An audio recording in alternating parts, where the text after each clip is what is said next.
Gawenda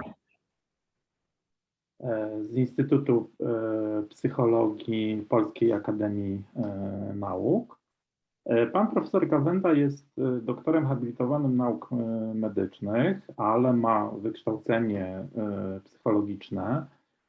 Zresztą pracował przez wiele lat jako klinicznie w drugiej klinice psychiatrycznej Warszawskiego Uniwersytetu Medycznego, gdzie kierował pracownią psychopatologii i wczesnych interwencji. Pracował, nie wiem, czy jeszcze pracuje w Wojewódzkim Szpitalu Drewnica w Ząbkach, no i przez pewien czas pracował również na Uniwersytecie SWPS. Pan profesor Gawenda ma liczne osiągnięcia naukowe, które się oczywiście wyrażają w liczbie grantów, które uzyskał na prowadzone przez siebie badania, czy liczbie publikacji, które udało mu się z tych grantów napisać i opublikować, ale też myślę, że warto wiedzieć, że jest dwukrotnym stypendystą Fundacji na Rzecz Nauki Polskiej, stypendystą Ministra Nauki i Szkolnictwa Wyższego, no i był na dwóch pobytach, stypendiach zagranicznych w Niemczech, w Klinice Psychiatrii i Psychoterapii w Hamburgu oraz w Melbourne w Australii. Panie profesorze, bardzo się cieszę, że przyjął Pan nasze zaproszenie. Oddaję Panu głos. Bardzo dziękuję przede wszystkim za przedstawienie, bardzo miłe przedstawienie, Wojtku, i za zaproszenie. Jest mi niezmiernie miło, że będę mógł opowiedzieć Państwu troszkę na temat badań związanych właśnie z ryzykiem psychos. O tym w zasadzie od początku mojej kariery i naukowej, i klinicznej się zajmuję, czyli zarówno od strony badawczej, właśnie mechanizmami psychos, czy czynnikami leżącymi u podłoża albo związanymi z psychozami, czynnikami psychologicznymi, no i pracując z pacjentami, tak jak pan profesor Dragan powiedział, pracowałem wcześniej na oddziałach, w poradniach, prowadząc grupy też terapeutyczne dla pacjentów, więc mam też to doświadczenie możliwości wykorzystywania też tej wiedzy, którą zdobywamy w badaniach w praktyce klinicznej. Cały mój wykład zaplanowałem wokół właśnie czynników psychologicznych kształtujących ryzyko psychozy, czyli nie będę mówił tylko Państwu o tym, co jest związane już z kliniczną psychozą, czyli tam, gdzie pacjenci doświadczają aktywnych, bardzo często silnie stresujących objawów, ale również o tych czynnikach, które sprzyjają, że te objawy mogą się w przyszłości pojawiać. Będę mówił o tych czynnikach, które właśnie kształtują ryzyko rozwoju psychoz, zarówno w klinicznej, jak i w nieklinicznej populacji. Cały plan to przedstawię Państwu na początku kontekst, czyli co jest tak naprawdę przedmiotem naszych badań, poszukiwań, właśnie jeśli mówimy o badaniach związanych z ryzykiem psychos. Warto, żeby też zacząć całą dyskusję o ryzyku psychos czy o badaniach w tym nurcie od kilku uwag krytycznych, ponieważ no jak na samym początku cały koncept ryzyka psychos powstawał w połowie lat 90., był operacjonalizowany w kryteriach diagnostycznych, był bardzo duży optymizm, hura optymizm, że będziemy byli w stanie po pierwsze diagnozować, a po drugie zapobiegać wystąpieniu psychozy u osób, które są właśnie w stanie ryzyka. W ostatnich kilku latach coraz więcej jest uwag krytycznych, nie zupełnie negujących to podejście, które jest niezwykle, wydaje mi się, ważne i klinicznie, i badawczo, ale wydaje mi się, że zacząć od takich kilku uwag krytycznych też będzie sensowne. No i dalej będę chciał przedstawić, czym w ogóle są doświadczenia psychotyczne, zarówno w kontekście klinicznym, ale też w takim nurcie hipotezy kontinuum, w którym będziemy rozumieli doświadczenia psychotyczne od tych najmniej intensywnych, najmniej powodujących najniższy dystres, do tych mających już najczęściej występowanie w kontekście klinicznych halucynacji słuchowych czy urojeń, bo podobnie jak depresje czy zaburzenia emocjonalne możemy rozumieć na kontinuum, podobnie zaburzenia psychotyczne również na kontinuum możemy rozumieć. No i to, co będzie głównym tematem, to będę starał się Państwu przedstawić możliwe mechanizmy stanów ryzyka.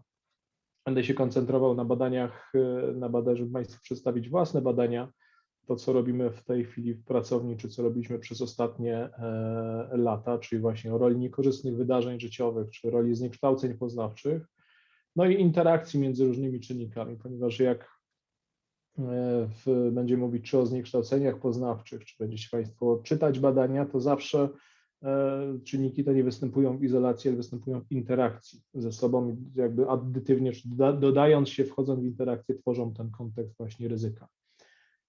Będę mówił też troszkę o wpływie cech osobowości marihuany właśnie też w kontekście interakcji z innymi czynnikami. No i na koniec postaram się podsumować to, co już wiemy i czego jeszcze nie wiemy na temat ryzyka. Zacznę od samego wprowadzenia, czym w ogóle jest psychoza czy zaburzenia psychotyczne. To jest, co jest bardzo ważne. Również tak jakby w tym kontekście należy też rozumieć trudności interpretacyjne, szczególnie które występują przy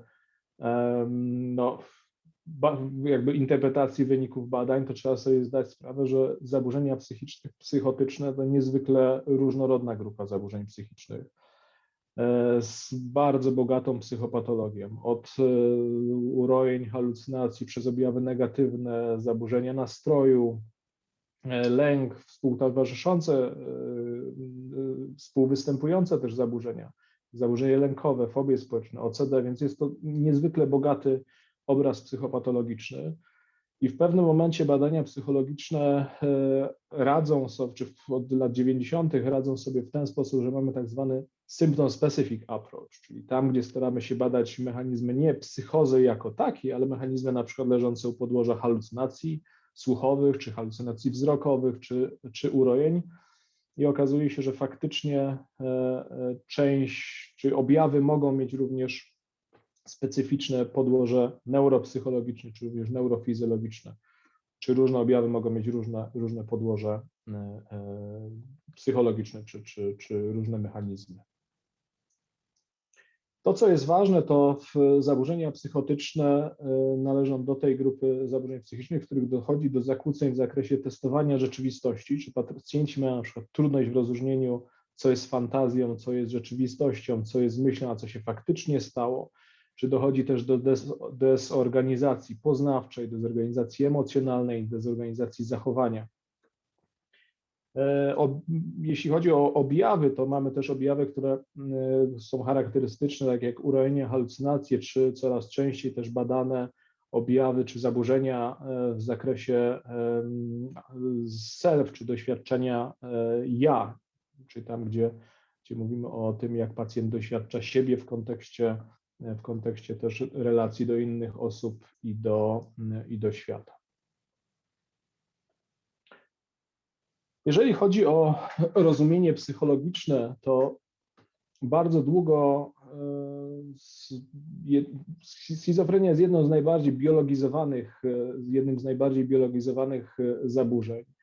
Jeśli chodzi o systematyczne badania, bo próby rozumienia schizofrenii czy psychozy psychologiczne były już podejmowane dosyć wcześnie, ale jeśli chodzi o systematyczne badania, to dosyć późno, w latach 80., 90. mamy modele poznawcze, które już systematycznie proponowały i pewien kontekst taki empiryczny, no i stymulowały badania, które jeśli chodzi o mechanizmy halucynacji czy urojeń. Natomiast spuścizna jaspersowska, czyli dosyć wczesne rozumienie psychoz, zakładało, że na przykład urojenia, szczególnie nastrój urojeniowy, jest niezrozumiały psychologicznie, ponieważ nie dochodzi do intersubiektywności, podzielanie doświadczenia, czyli to, co ja jako obserwator doświadczam, jest zupełnie czymś innym niż świat przeżyć psychotycznych pacjenta, w związku z tym bardzo trudno jest empatyzować ze światem przeżyć pacjenta i rozumienie czy narracja psychologiczna i terapia psychologiczna jest niemożliwa. Z kolei Kraepelin bardzo mocno podkreślał biologiczne uwarunkowanie bez braku możliwości wyleczenia, czyli takie krapelinowskie czy neokrapelinowskie później rozumienie schizofrenii zakładało, że jest to zaburzenie o podłożu biologicznym, które ma niekorzystny przebieg. I bardzo często też tutaj zwraca się uwagę, że w zasadzie czynniki środowiskowe nie mają tutaj istotnego wkładu. We współczesnej tradycji, szczególnie w ramach badań psychologii poznawczej, rozwinane są psychologiczne i biopsychospołeczne modele psychóz i to biopsychospołeczne coraz częściej jest podkreślane w tym sensie, że zarówno czynniki psychologiczne mają swoje podłoże genetyczne, ale również czynniki środowiskowe, jak niekorzystne wydarzenia życiowe czy role traumy coraz częściej się podkreśla, ma również znaczenie w tej grupie zaburzeń. Czyli nie tylko w zaburzeniach emocjonalnych, co już w zasadzie od samego początku jest dosyć mocno akcentowane i podkreślane, ale również w tej grupie zaburzeń, w schizofrenii czy w psychozach w ogóle, ale w psychozach schizofrenicznych również czynniki psychologiczne mają znaczenie. No, badania wskazują to, co jest tutaj ważne, to, że rozwój psychoz, szczególnie schizofrenicznych, poprzedzany jest występowaniem objawów prodromalnych i one bardzo często występują na kilka miesięcy, czasem u niektórych pacjentów obserwujemy kilka lat przed epizodem psychozy. I również te wczesne obserwacje ojców nowoczesnej psychiatrii wskazywały na występowanie cech ekscentryczności czy dezorganizacji zachowania, oni wskazywali, że Bloyle i Kraepelin wskazywał, że występują takie cechy również u krewnych, którzy nie chorują na schizofrenię, a mają w rodzinie osoby chore na schizofrenię, czyli możemy mówić o jakimś szerszym fenotypie. Systematyczne badania wprowadzone od pierwszych lat 60., później taki dosyć duży wysyp tych badań w latach późnych 90., 2000 wskazuje na szersze występowanie właśnie fenotypu zaburzeń psychotycznych w populacji ogólnej. Tutaj są badania skoncentrowane wokół takich doświadczeń jak psychotic lay experiences, czyli doświadczeń, które później objaśnię, co one oznaczają, doświadczeń podobnych właśnie do objawów psychotycznych, ale występujących u osób niechorujących na schizofrenię czy na inne zaburzenia psychotyczne. Obserwacje te doprowadziły klinicystów w połowie lat 90. do sformułowania modelów wczesnych interwencji. Wcześniej oczywiście były pewne próby podejmowane i to nie jest nic nowego, że nagle w 95. Alison Young odkryła i zoperacjonalizowała, na czym polegają ryzykowne stany psychiczne, ale to jest pewna konsekwencja badań i obserwacji klinicznych, które wcześniej prowadzono. No i sformułowano właśnie kryteria ryzykownych stanów psychicznych po to, żeby jak najwcześniej móc po pierwsze diagnozować, a po drugie, bardzo ważne, leczyć osoby, które są już w stanie ryzyka po to, żeby taki był zamiar i taki nadal jest zamiar po to, żeby nie rozwinęły psychozy i to jest w zasadzie, jeśli mówimy o wczesnych interwencjach w psychiatrii, to najczęściej wczesne interwencje, większość badań jest skoncentrowanych właśnie na psychozach, zarówno psychozach schizofrenicznych czy zaburzeniach nastroju, tutaj szczególnie HAD, depresja.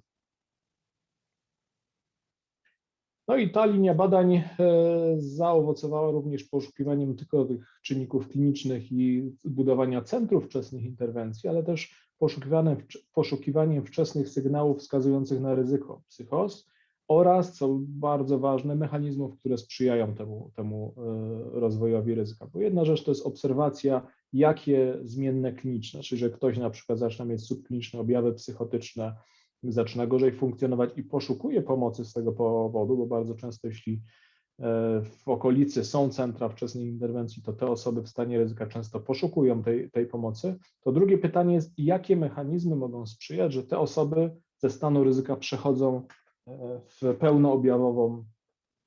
pełnoobjawową psychozę i wymagają bardziej intensywnego leczenia. No i oczywiście Założeniem jest, że jeśli poznamy te mechanizmy, to być może będziemy w stanie, odwołując się do tych mechanizmów, zabezpieczać ludzi przed rozwojem tej psychozy.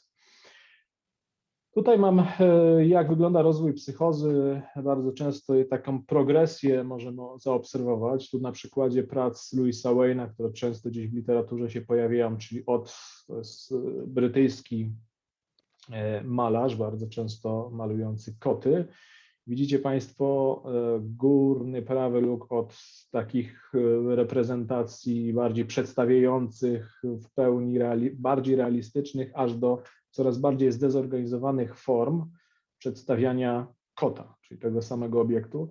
Tutaj tylko taka wzmianka, że Louis Wayne często nie datował swoich dzieł, więc jest to taki, powiedzmy, bardziej dydaktyczna często pomoc, że ustawiamy to właśnie w ten sposób. Nie wiemy, czy to jest tak zgodne z chronologią i rozwojem psychozy, na którą Lane chorował, ale u większości pacjentów i ta hipoteza neurorozwojowa schizofrenii jest dosyć dobrze udokumentowana, czyli obserwujemy postępujący spadek funkcjonowania w zakresie funkcji poznawczych i to dosyć, szczególnie badania retrospektywne już dosyć wcześnie w zakresie tych wczesnych nieharmonijnego rozwoju psychorusłowego u małych dzieci, aż do objawów prodromalnych na kilka właśnie miesięcy, czy nawet kilka lat. Są badania, jeśli chodzi o funkcje poznawcze, to ten spadek funkcji poznawczych jest kilka lat przed pierwszym epizodem obserwowany u pacjentów chorujących na psychozę. Czyli inaczej mówiąc, że łapiąc, czy znając mechanizmy, znając czynniki ryzyka, możemy jak najwcześniej wyłapywać te osoby, które są właśnie w tej grupie ryzyka.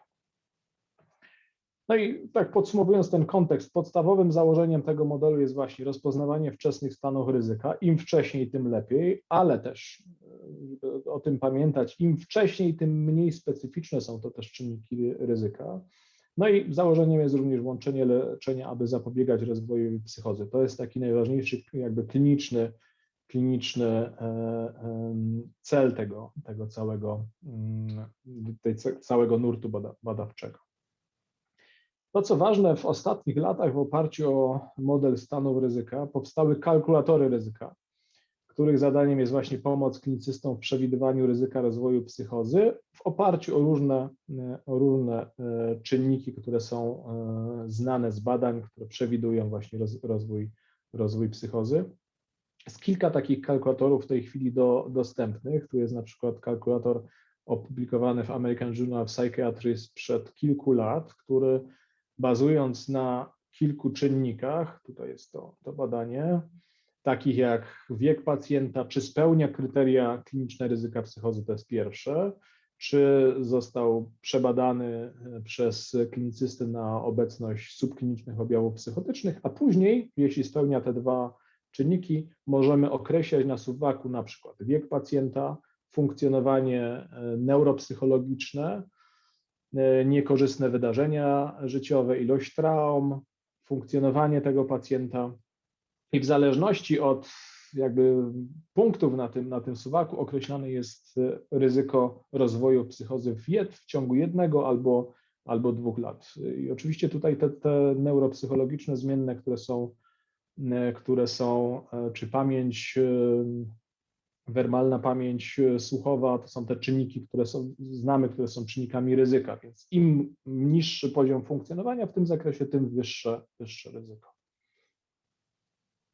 Natomiast to, co jest ważne, to większość osób, nawet jeśli spełnia kryteria klinicznego ryzyka psychozy, to większość z tych osób psychozy nie rozwija. To jest dosyć ciekawe i to jest jeden z takich krytycznych też punktów, w których podejmowana jest krytyka. Ponieważ jeśli chcemy, żeby to ryzyko było nie tylko klinicznym ryzykiem rozwoju zaburzeń psychicznych w ogóle, tylko ryzykiem psychozy w szczególności, no to powinno ono być bardziej specyficzne. Natomiast to, co badania pokazują, to że w ciągu 6 miesięcy osoby, które spełniają kliniczne ryzyko psychozy, 18% jedynie rozwija psychozę. Po 3 latach to jest około 36%, czyli zdecydowana większość osób, która ma stany subkliniczne ryzyka psychozy, a to są już takie stany, które są związane ze spadkiem funkcjonowania i posiadaniem na przykład nastawień urojeniowych, czyli wrażeniem, że inni dziwnie patrzą, być może czytają w myślach, jeszcze niepewność, jak w urojeniach, że ludzie już to robią, tylko takie przeczucie, że mogliby to zacząć robić i różne anomalie percepcyjne, które się pojawiają, w tym również halucynacje, ale z zachowanym krytycyzmem. Czyli to są ludzie, którzy już faktycznie mają objawy, które powodują dyskomfort, to u większości z tych osób one mają charakter przemijający. Myśmy podejmowali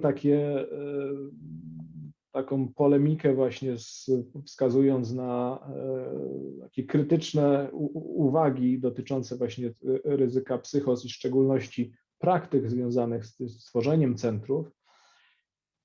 Zwracaliśmy uwagę szczególnie na to, że czas nieleczonej psychozy, czyli to wcale wraz z kolejnymi badaniami okazuje się, że im dłuższy czas nieleczonej psychozy, na początku badania faktycznie wskazywało na wyższą korelację z gorszym funkcjonowaniem, czyli im dłuższy czas nieleczonej psychozy, tym gorsze funkcjonowanie. Coraz więcej badań, które wskazywało na coraz mniejszy ten związek.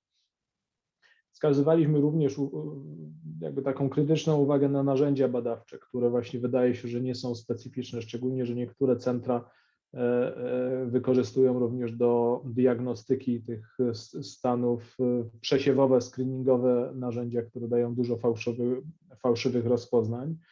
Większość osób nie rozwija, mając to kliniczne ryzyko psychozy, czyli dostając taką w cudzysłowie diagnozę, chociaż to też bardzo często w oparciu o kryteria tworzymy taką diagnozę, dostają taką diagnozę, a nie rozwijają nigdy psychozy, w związku z tym jest to też związane z pewną stygmatyzacją, potencjalnie możliwą stygmatyzacją.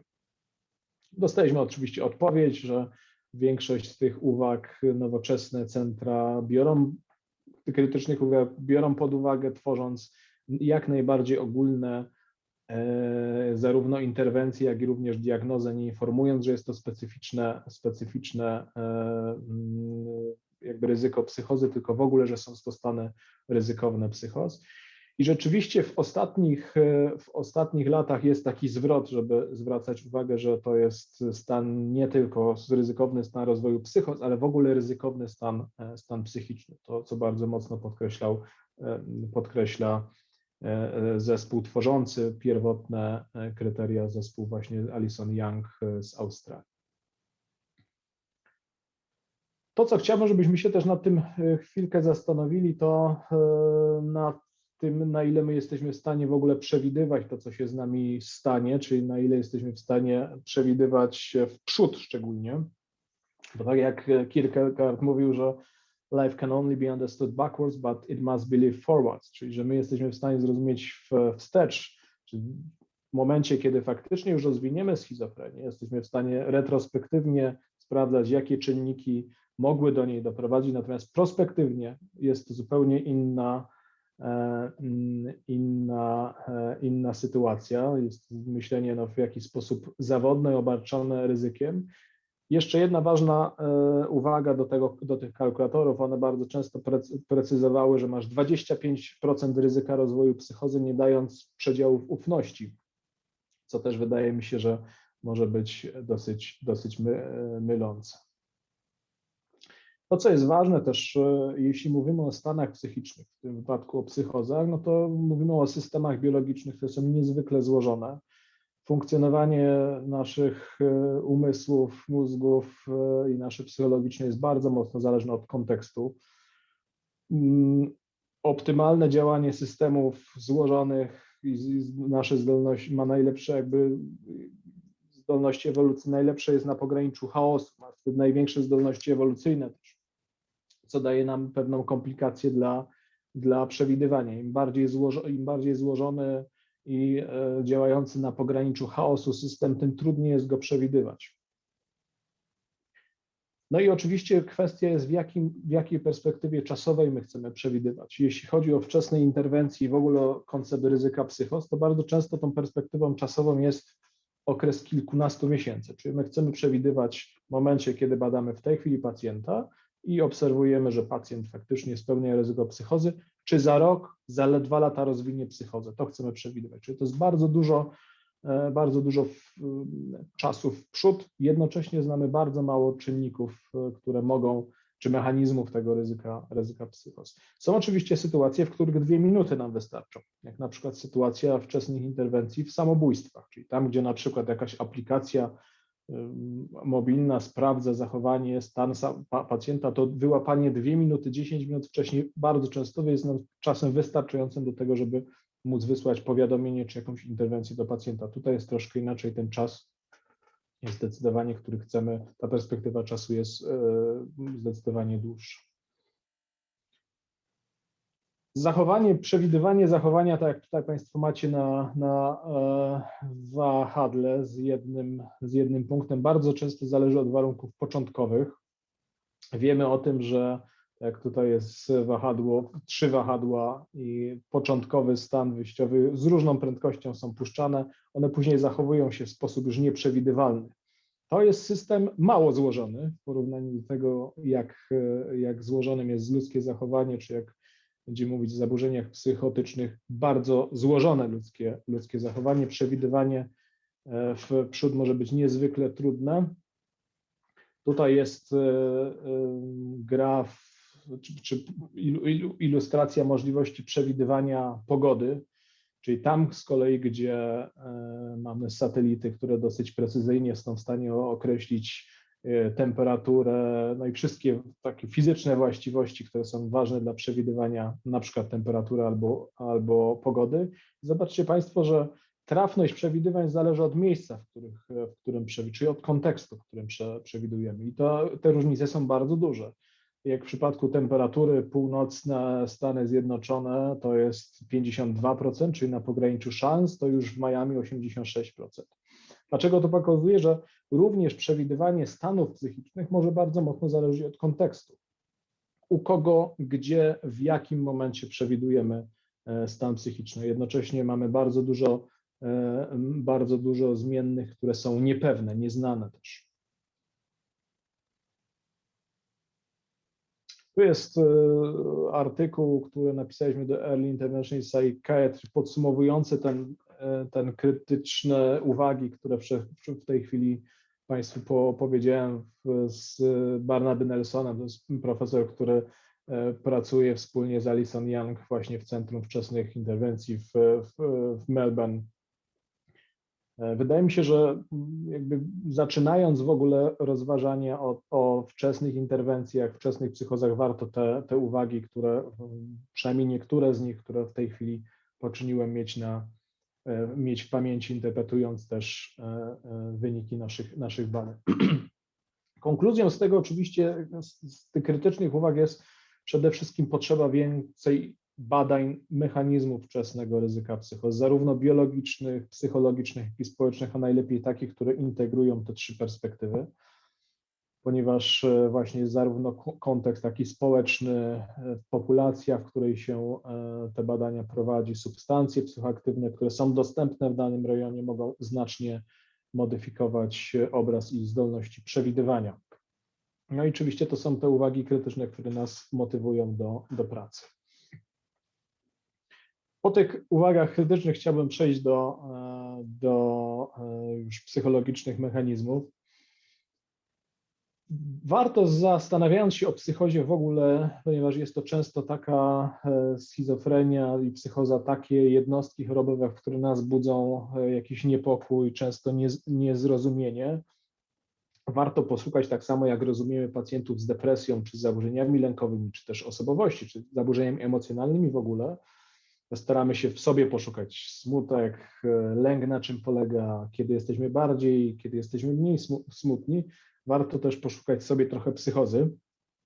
Każdy z nas ją ma, ponieważ pacjenci, jak się dobrze wczytamy w objawy, nie mają żadnych objawów, których nie bylibyśmy w stanie sobie w postaci różnych naszych obaw wyobrazić.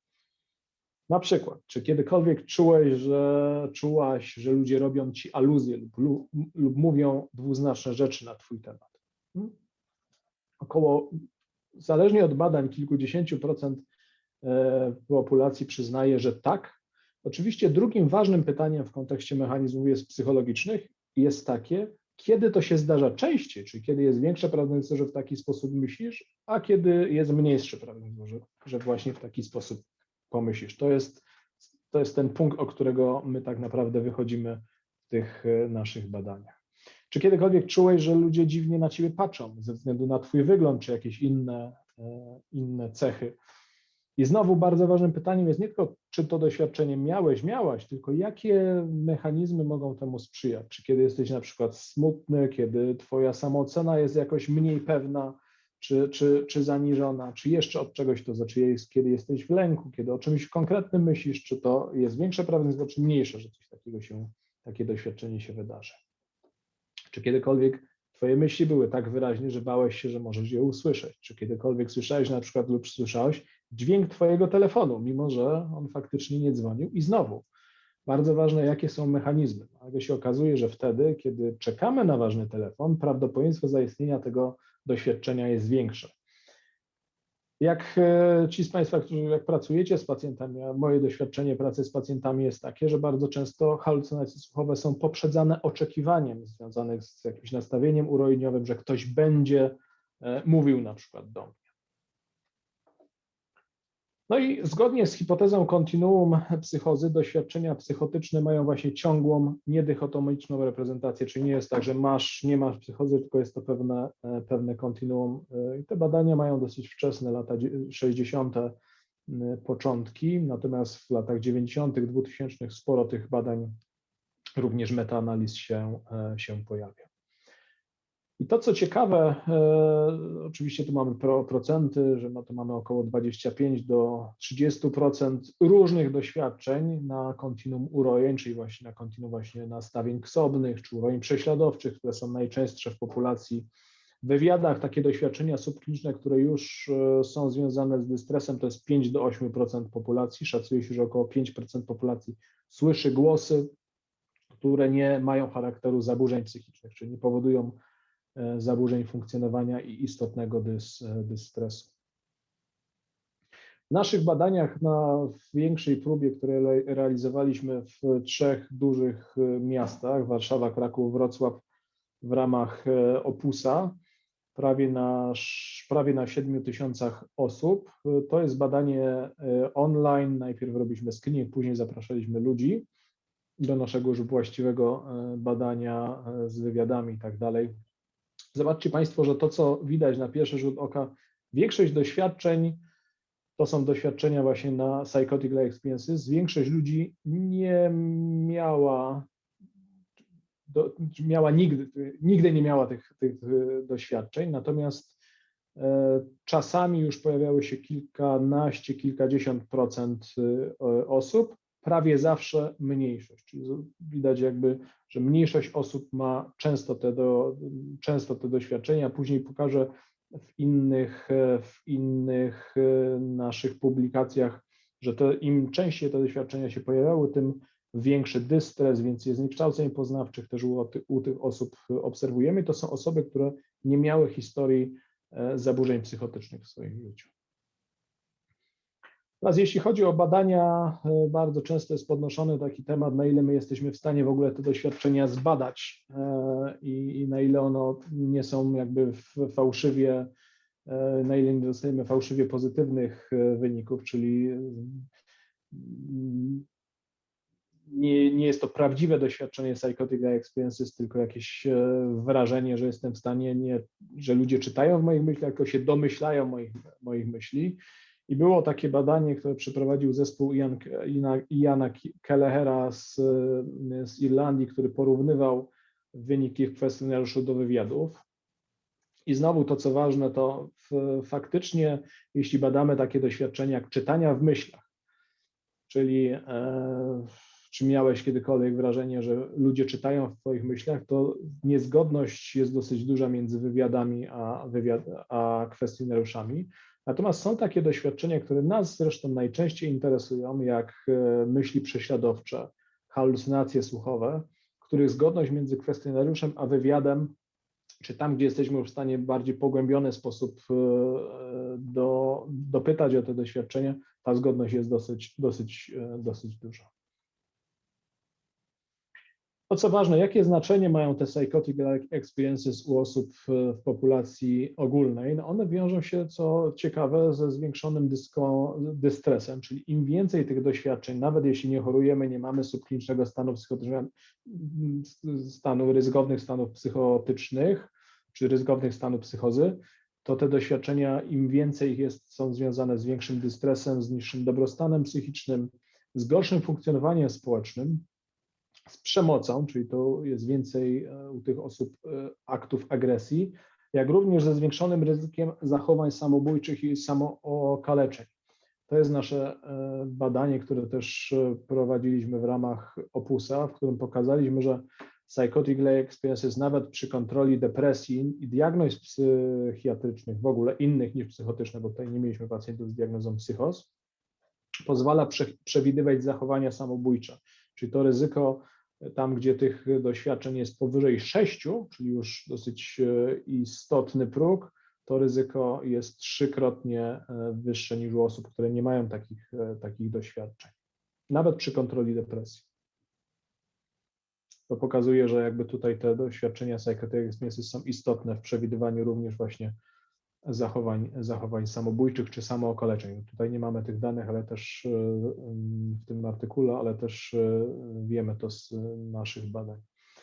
To, co jest ważne, mimo iż u przeważającej części osób te doświadczenia mają charakter przemijający i one w większości faktycznie również w stanach klinicznych przemijają, to u niektórych osób przeżycia te intensyfikują się i przybierają formę przewlekłych doświadczeń lub zaburzeń psychotycznych. I tu jest teraz pytanie najważniejsze dla nas, to jakie mechanizmy psychologiczne, neurobiologiczne leżą u podłoża tych właśnie możliwości intensyfikacji tych doświadczeń.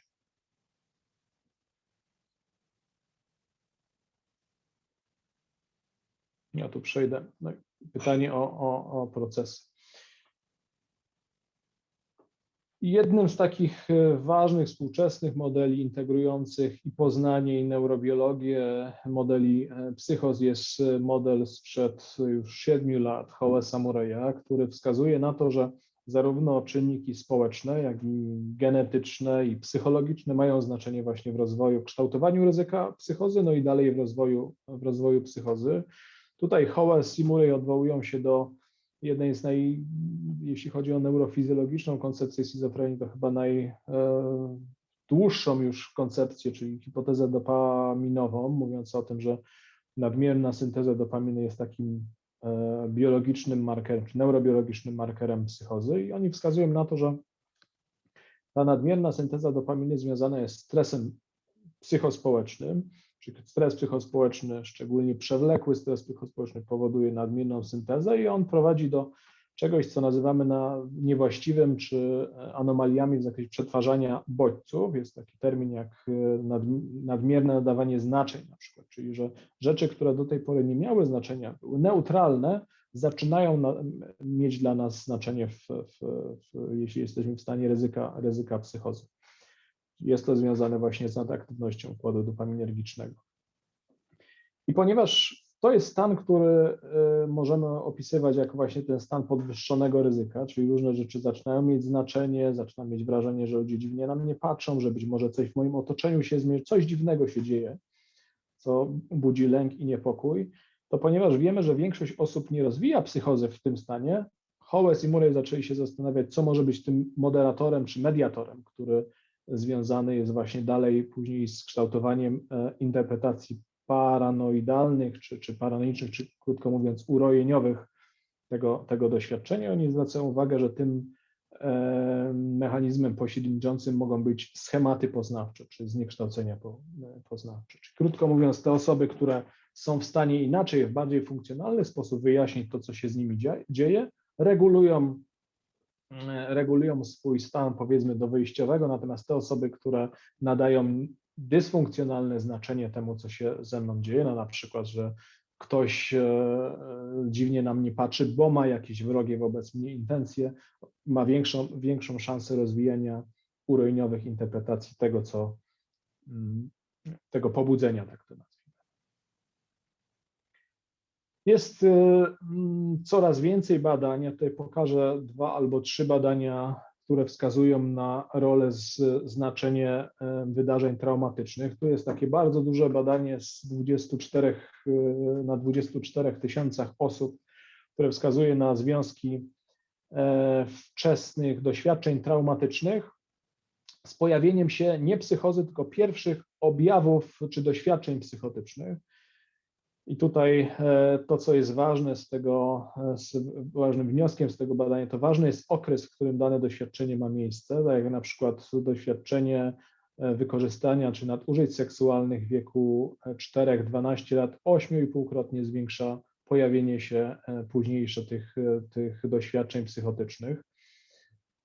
Z kolei, jak Państwo widzicie, w późniejszym wieku to ryzyko jest mniejsze, ale są również inne, jak nadużycie fizyczne, korzystanie fizyczne, czy choroba psychiczna w ogóle w rodzinie jako czynnik ryzyka, pewnie związane też oczywiście z podatnością genetyczną. Są badania takie podłużne, które tu jest na 1112 osób, adolescentów w wieku 13-16 lat, badania podłużne z follow-upem 3 i 12-miesięcznym, bardzo ciekawe, badające dwa doświadczenia. Physical abuse, nadużycie fizyczne i bullying, czy przemoc rówieśnicza, mobbing szkolny.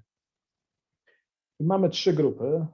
Pierwsza grupa to jest linia niebieska, to są osoby, które zarówno na baseline, jak i później w 3-miesięcznym i 12-miesięcznym follow-upie deklarowały, że nie były nadużywane, czy nie były ofiarami bullyingu szkolnego. Natomiast i one tutaj jest poziom, czy procent osób, która przyznaje, że ma doświadczenia psychotic experience, czyli tak powiedzmy około 6-7% tych osób ma takie doświadczenia. Natomiast już w grupie, gdzie ta trauma się pojawiła, mamy około 17%, czyli jest to związane z traumą, czy wzrost tych doświadczeń związany z doświadczeniem traumatycznym. I co ciekawe, jest grupa, czerwona ciągła linia, to jest grupa, gdzie po 3 miesiącach nadal były ofiarami tego nadużycia, te doświadczenia rosną do 3 miesięcy i później do 12 miesięcy się stabilizują. Natomiast ciekawa sytuacja zachodzi w osobach, czy w tej grupie, która na początku deklarowała, że była ofiarą bullyingu, czy nadużyć fizycznych, natomiast po 3 miesiącach nie. Jak Państwo widzicie, te doświadczenia się stabilizują, czy wracają do poziomu osób, które nigdy nie były nadużywane. Czy tutaj widać dosyć wyraźny związek czasowy, przynajmniej nie wiem, czy to jest przyczyna, skutek, to jest zawsze otwarta dyskusja, ale czasowy z tego doświadczeń traumatycznych z pojawieniem się psychotic experiences. Są badania, które łączą taką instytucjonalną przemoc w szkole, czy mobbing w pracy, w szkole w szczególności z urojeniami, z kolei nadużycia takie ingerujące w naszą przestrzeń fizyczną, czyli nadużycie fizyczne i seksualne z halucynacjami słuchowymi. Natomiast tutaj akurat tego rozgraniczenia w tych badaniach nie było. Kolejna grupa badań to badania testujące znaczenie wyrzutu dopaminy i tych badań też jest coraz więcej, wskazujące na to, że nadmierna synteza dopaminy jest związana właśnie po pierwsze ze stanem ryzyka psychozy, a po drugie z transmisją z tego stanu do psychozy, czyli te osoby, które transmitują czy rozwijają pełnoobjawową psychozę, mają jeszcze więcej syntetyzują dopaminy. Ja patrzę, że jest już 14:40, więc trochę przejdę. No, tu mam też ciekawe badania u osób zdrowych łączących wyrzut dopaminy ze schizotypią. To też pokazuje, że ten neurofizjologiczne podłoże związane właśnie z nadmierną syntezą dopaminy nie jest tylko związane z ryzykiem klinicznym, ale możemy je zaobserwować również u osób, które mają podniesiony poziom schizotypii, cech schizotypii, tak to nazwijmy.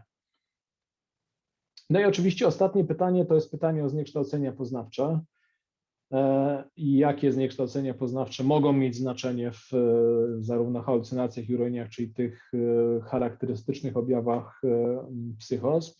No i my odwołujemy się jeśli chodzi o halucynacje, w zasadzie do dwóch najczęściej badanych zniekształceń, to jest monitorowanie źródła, Czyli rozróżnienie tego, co jest moją aktywnością, od tego, co jest aktywnością innych osób, czyli na przykład rozróżnienie swoich myśli od myśli innych osób, albo fantazji od rzeczywistości, czy drugim takim zniekształceniem, już powiedzmy percepcyjnym, jest nadmierna perceptualizacja, czyli zdolność w ogóle czy nadmierna tendencja do tworzenia wrażeń zmysłowych, najczęściej związanych z nadaktywnością na przykład kory słuchowej, którą obserwujemy u osób halucynujących i podatnych na halucynacje.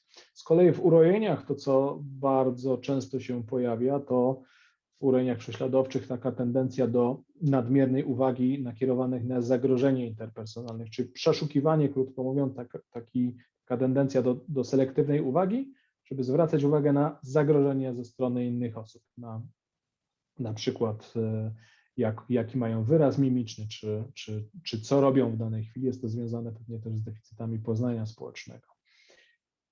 Takimi zniekształceniami poznawczymi, które są związane również z urojeniami, to przeskok do konkluzji, czyli szybkie, pochopne wyciąganie wniosków w oparciu o niewystarczającą ilość informacji. I ja pokażę kilka badań, trochę przejdę czasowo źle to jakoś zaplanowałem, wyliczyłem. To jest nasze jedno z takich pierwszych badań testujących związki zniekształceń poznawczych, takie jak przeskok do konkluzji, myślenie dychotomiczne czy katastrofizację, z urojeniami na kontinuum. Mamy pacjentów, dwa słupki, zawsze to jest z prawej strony, to jest pacjenci bez i z urojeniami, to jest to z prawej strony ostatni słupek, i dwa pierwsze z lewej strony słupki to są osoby zdrowe. Ciemny słupek szary to są osoby, które mają wyższy poziom myśli urojeniowych, a osoby biały zupełnie słupek to są osoby z bardzo niskim nasileniem tych doświadczeń. Jak Państwo spojrzycie, bardzo ciekawy jest jumping to conclusion, to wynik, który pokazuje, że osoby, zarówno pacjenci chorujący na schizofrenię i mający aktywne urojenia w czasie badania, jak i osoby zdrowe mają bardzo podobny wynik, nie różniący się między sobą, a z kolei dwie pozostałe grupy, osoby o niskich urojeniach i osoby chorujące na schizofrenię mają bardzo podobny wynik, niższy niż dwie pozostałe grupy. To nam pokazuje, że przeskok do konkluzji może być pewną predyspozycją do myślenia urojeniowego, występujący już wcześniej. Są badania innych zespołów, które to potwierdzają. Z kolei w innych badaniach, to są jeszcze badania z mojego doktoratu, które później kontynuowaliśmy, które sprawdzają różnicowanie wyobrażeń od rzeczywistości u pacjentów ze schizofrenią. I to, co zaobserwowaliśmy, to, że faktycznie pacjenci w stosunku do osób zdrowych, do grupy kontrolnej, mają większą trudność w różnicowaniu zarówno wyobrażeń od rzeczywistości, jak i rzeczywistości od wyobrażeń. Tutaj jest zadanie polegające na tym, że pacjenci wyobrażają sobie lub wykonują proste czynności fizyczne, a później są pytani, czy to daną czynność robili, czy tylko sobie wyobrażali. Jeśli rozbijemy to na pacjentów halucynujących słuchowo w porównaniu do osób niehalucynujących, to okazuje się, że pacjenci, którzy nie mają omamów, mają podobny wynik do osób zdrowych, natomiast osoby, które mają aktywne halucynacje słuchowe, zdecydowanie częściej popełniają taki błąd, że to, co sobie wcześniej wyobrażali, mają wrażenie, że faktycznie wykonywali w porównaniu do grupy bez halucynacji i do grupy osób zdrowych. Podobne wyniki obserwowaliśmy u osób, które doświadczały halucynacji w przebiegu uzależnienia od alkoholu. Podobny wynik, czyli że osoby, które miały historię halucynacji będące uzależnione i są uzależnione od alkoholu, zdecydowanie częściej mylą wyobrażenia z rzeczywistością niż osoby, które są uzależnione od alkoholu i nie miały historii halucynacji. Przeprowadziliśmy dokładnie to samo badanie w Australii wśród osób, które mają ryzyko właśnie psychóz i pierwszy epizod psychóz i grupa kontrolna, czyli mamy trzy grupy, po to, żeby zaobserwować, czy ten proces, błędy monitorowania źródła, mylenie rzeczywistości z rzeczywistością może być związany właśnie nie tylko z aktywną psychozą, ale również występować w stanach ryzyka psychozy. I faktycznie wynik, jaki uzyskaliśmy, jest bardzo podobny do tych wcześniej, czyli że zarówno osoby z pierwszą psychozą, jak i osoby ultra high risk for psychosis, czyli to kliniczne ryzyko psychozy, mają więcej błędów, ale tylko jednego rodzaju, czyli mylą wyobrażenia z rzeczywistością w stosunku do osób z grupy kontrolnej. Co więcej, te doświadczenia czy błędy monitorowania źródła są również związane z anomaliami SEL we wczesnym ryzyku.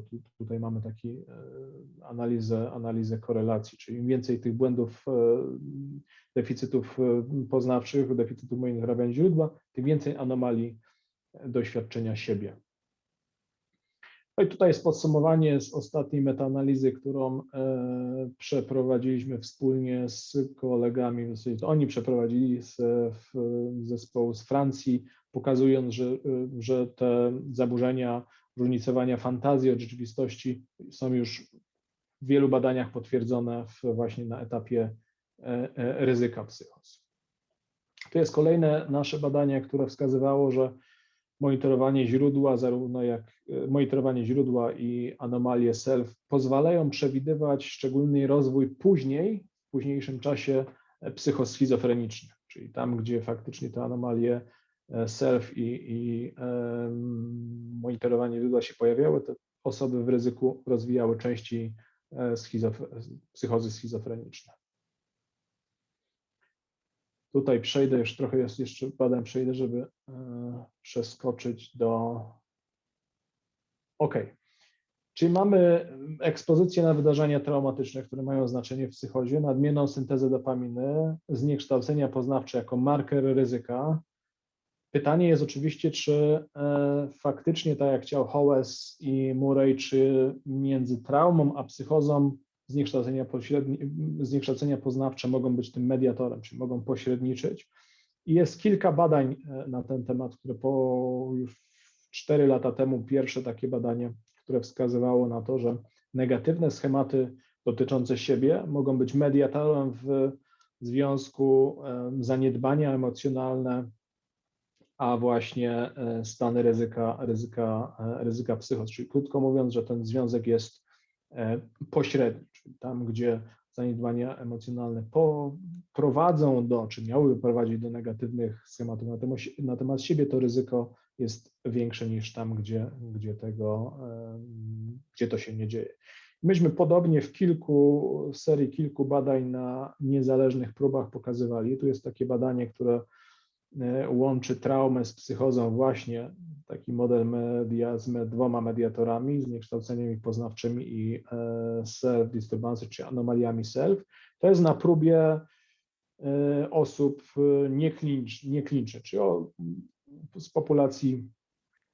z populacji ogólnej, i te zniekształcenia poznawcze, które tutaj szczególne miały znaczenie, szczególny związek właśnie z ryzykiem psychos, to jest attention to threat, czyli uwaga nakierowana na zagrożenie i zewnętrzna atrybucja. Tych badań przeprowadzimy też w Niemczech takie badania, które czy tym mediatorem miało być nadmierne nadawanie znaczeń między psychotic-like experience a właśnie doświadczeniami traumatycznymi. Też potwierdzaliśmy, że ten związek albo jest całkowitym mediatorem, albo mediatorem częściowym, zarówno aberrant salience, czyli to nadmierne nadawanie znaczenia, jak i właśnie anomalie self. Tych badań w ramach Opusa przeprowadziliśmy kilka. Tu jest badanie podłużne, które włącza, jeszcze już trochę przyspieszam, bo patrzę na zegar i na zniecierpliwienie, być może Marcin już mi daje też sygnały tutaj.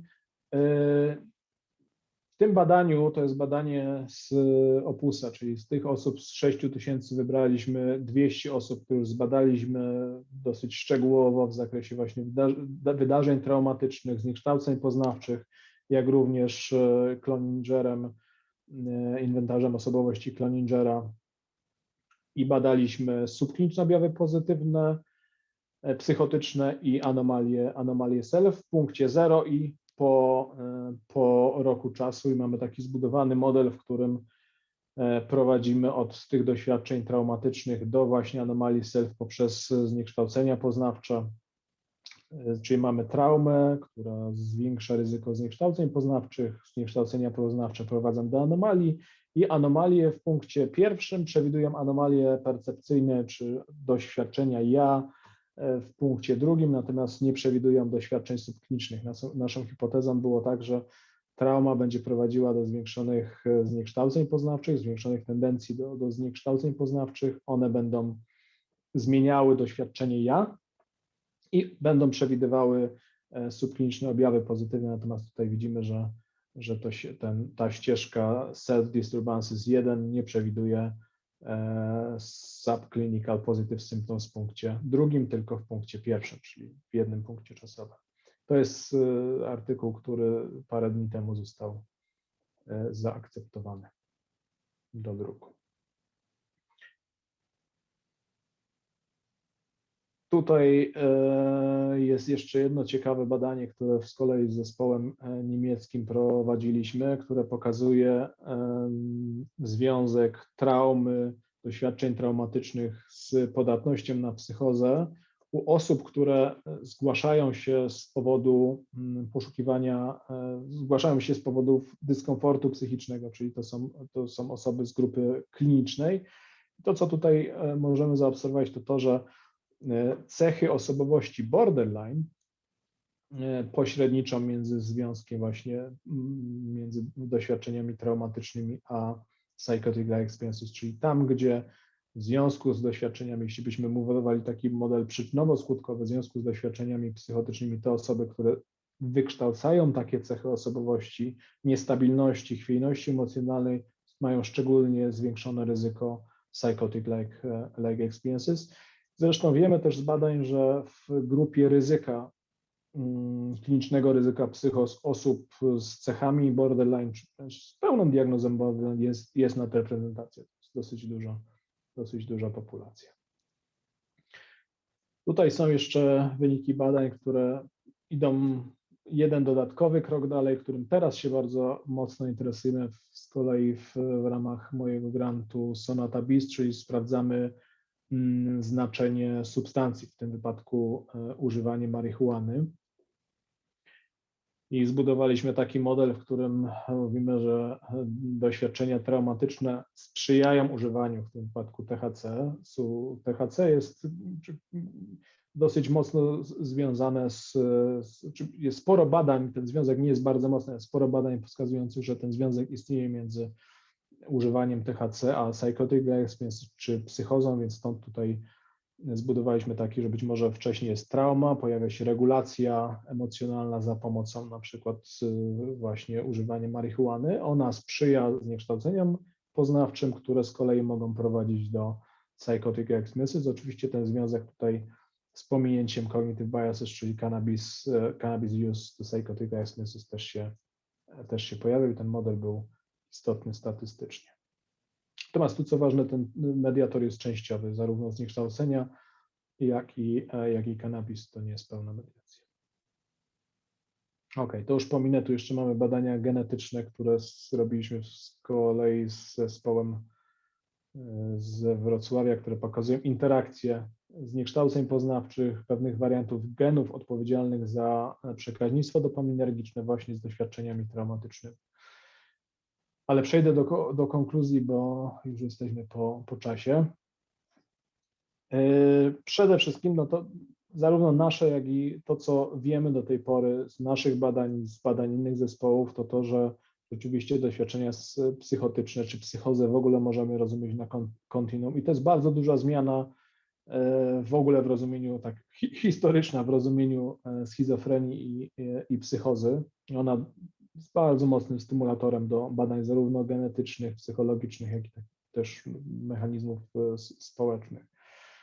Bardzo ważne jest ryzyko rozwoju psychoz kształtowane w interakcji czynników biologicznych, społecznych i psychologicznych i ta addytywność tych różnych czynników ma znaczenie, a nie każdy z nich pojedynczych. Tak samo jeśli mówimy o czynnikach genetycznych, to nie jest tak, że mamy jeden gen, który jest odpowiedzialny za halucynację, inny za urojenie, tylko to jest naprawdę spora ilość genów, które w interakcji z różnymi czynnikami środowiskowymi jest uaktywniana i może zwiększać ryzyka, ale nie daje nam oczywiście pewności, że ten pacjent, mając taką konstelację, na pewno rozwinie psychozy, co oczywiście dla przewidywania jest zdecydowanie trudniejsze.